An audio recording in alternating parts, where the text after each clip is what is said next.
بسم اللہ الرحمن الرحیم۔ السلام علیکم ناظرین، ایک استاد تھا، وہ اکثر اپنے شاگردوں سے کہا کرتا تھا کہ یہ دین بڑا قیمتی ہے۔ ایک روز ایک طالب علم کا جوتا پھٹ گیا۔ وہ موچی کے پاس گیا اور کہنے لگا، میرا جوتا مرمت کر دو، اس کے بدلے میں تمہیں دین کا ایک مسئلہ بتاؤں گا۔ موچی نے کہا کہ اپنا مسئلہ اپنے پاس رکھو اور مجھے پیسے دو۔ طالب علم نے کہا کہ میرے پاس پیسے تو نہیں ہے، لیکن موچی کسی بھی صورت نہ مانا اور بغیر پیسے کے جوتا مرمت نہ کیا۔ طالب علم اپنے استاد کے پاس چلا گیا اور سارا واقعہ جا کر سنا کر کہنے لگا کہ لوگوں کے نزدیک دین کی قیمت کچھ بھی نہیں ہے۔ استاد بہت عقل مند تھے۔ طالب علم سے کہا کہ اچھا تم ایسا کرو، میں تمہیں ایک موتی دیتا ہوں، تم سبزی منڈی میں جا کر اس کی قیمت معلوم کرو۔ وہ طالب علم موتی لے کر سبزی منڈی پہنچ گیا اور ایک سبزی فروش سے کہا کہ اس موتی کی قیمت لگاؤ۔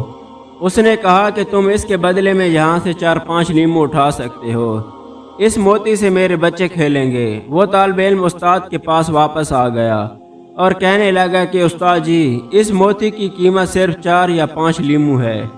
استاد نے کہا کہ اچھا، اب تم اس کی قیمت سنار سے جا کر معلوم کرو۔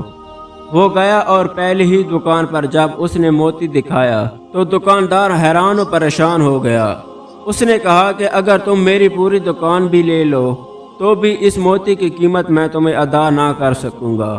طالب علم واپس آیا اور اپنے استاد کو سارا ماجرا سنایا تو استاد نے کہا، بچے، ہر طرح کی قیمت اس کی منڈی میں لگتی ہے اور دین کی قیمت اللہ تعالیٰ کی منڈی میں لگتی ہے۔ اس قیمت کو اہل علم ہی سمجھتے ہیں، جاہل کیا جانے کہ دین کی قیمت آخر کیا ہوتی ہے۔ میرے محترم عزیز دوستو، ہمارا دین بڑا قیمتی ہے، اس دین پر چلیں اور اسی راہ پر ہی ہماری کامیابی ہے۔ دین کو پہچانیں کہ یہ وہ موتی ہے جس کی کوئی قیمت نہیں۔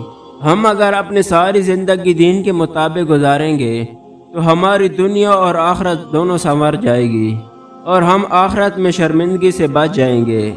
میرے محترم دوستو، میں امید کرتا ہوں کہ آج کا ہمارا چھوٹا سا پیغام آپ کو ضرور پسند آیا ہوگا۔ اگر یہ ہماری ویڈیو آپ لوگوں کو اچھی لگے تو اس کو دوستوں کے ساتھ ضرور شیئر کریں اور اس کو لائک کریں، اور ہمارے چینل ورلڈ وائس کو ضرور سبسکرائب کریں۔ اللہ تعالیٰ آپ سب کو اس دنیا اور آخرت کی تمام خوشیاں نصیب فرمائے، اور اللہ تعالیٰ ہمیں اپنے راہ پر چلنے کی توفیق عطا فرمائے۔ آمین۔